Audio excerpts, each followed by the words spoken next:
Hello everybody, welcome back to Basics with Botha from Botha's Art Studio.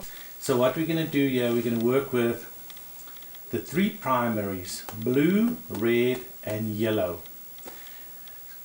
Now these three, they're going to make three secondary groups.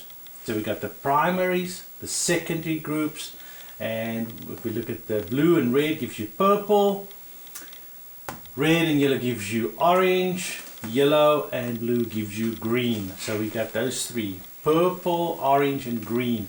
We're gonna use those three to build our object here. And over here I've got the burnt umber brown, that with the blue is going to give us a very nice dark tone. It's almost black,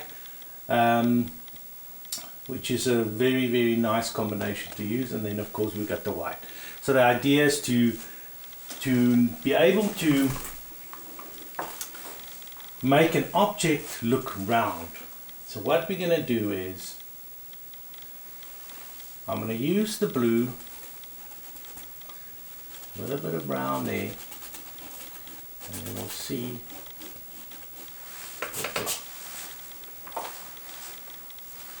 Just wipe that off a little bit.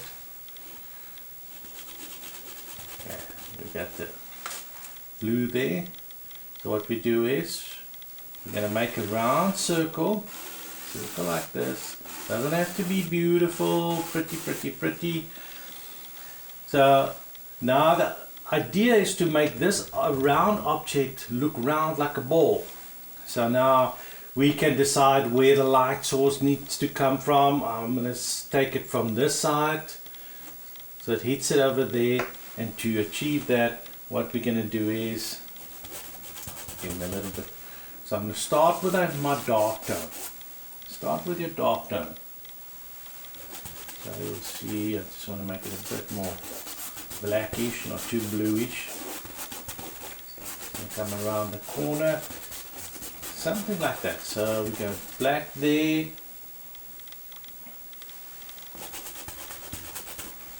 We can say, okay, let's give it a bit of a shadow here. It'll all make a lot of sense once we get to the end here. So we got the very darkest tones happening there. Then I'm going to say let's make it a red ball. I'm going to use my red. I'm going to come in here. The idea is to not carry on too long.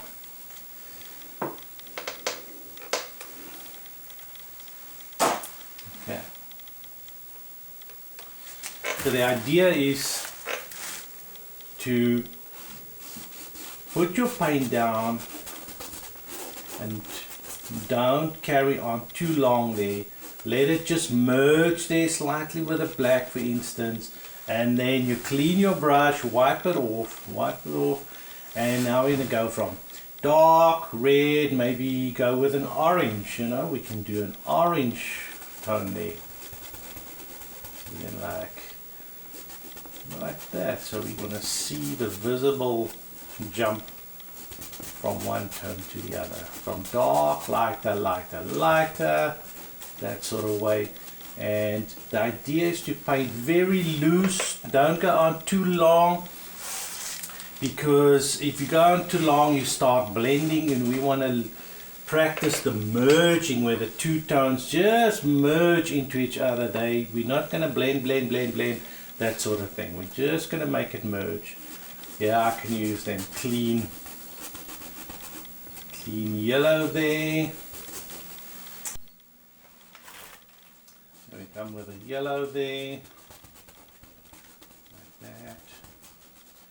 We'll just merge it there. And in this sort of way, we can always go back a little bit.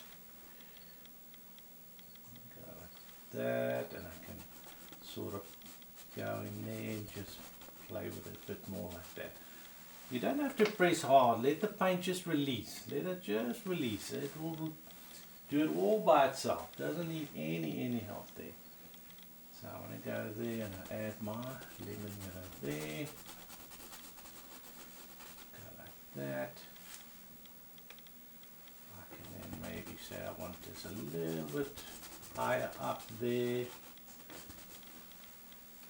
And then in the end I can then just bring a bit of highlight in that sort of area there. So the idea is to work from dark, lighter, lighter, lighter, lighter till we get to the highest point of the object. The moment you have something flat and it bends, so this, whatever bends, moves away from the light and goes darker, and whatever is the closest to the light will stay light. That's why it goes darker there, darker, darker, darker. So that's a concept we'll be working with. Now we can give it a little bit of a background and then work a little bit off the shade there. So what we can do is we can say, okay, let's make it a blue background. So I'm just going to put my blue there, add maybe a bit of white to it. Now the idea is, like you've seen here, I wasn't too concerned about painting it exactly on the line there, a perfect little circle, because I want to use my background tone to slightly merge on the edges here, and then I can manipulate the shape the way I want it. That is where the background and this foreground, they merge together and become one. These are not two separate things, they are together. They belong together on the painting. So I can just go a little bit there, like a square, make it a little bit prettier.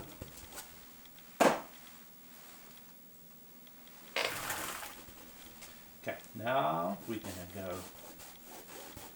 little bit darker maybe, and now you can see as we're going here, just slightly merging here on the edges, gives a sort of a softness, and that creates a more realistic feel to the painting. Go like that, bring it there.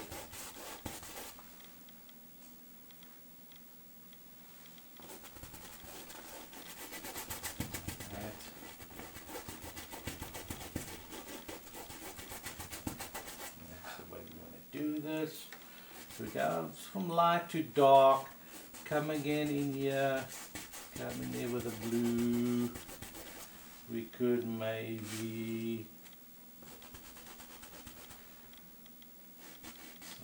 bring a bit of light there, right next to the shadow here. That looks quite cool. Go like that. Now this shadow is the shadow of, let's say, the blue background. So we want to add sort of a darkish blue there, and as we move from dark, lighter into that area there. So we're going to go like that. Keeping this a little bit darker than the background to show that it's a shadow area there. There, touch it a bit there, manipulate the circle the way you want it, and then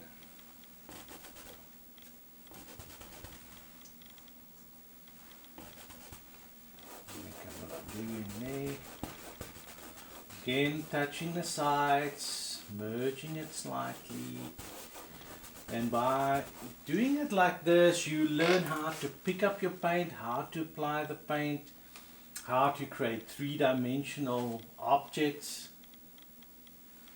give the illusion of bends, because what's closer to us is lighter and what's further away is darker. Like I said, it's very important stuff to learn and to understand, fully understand.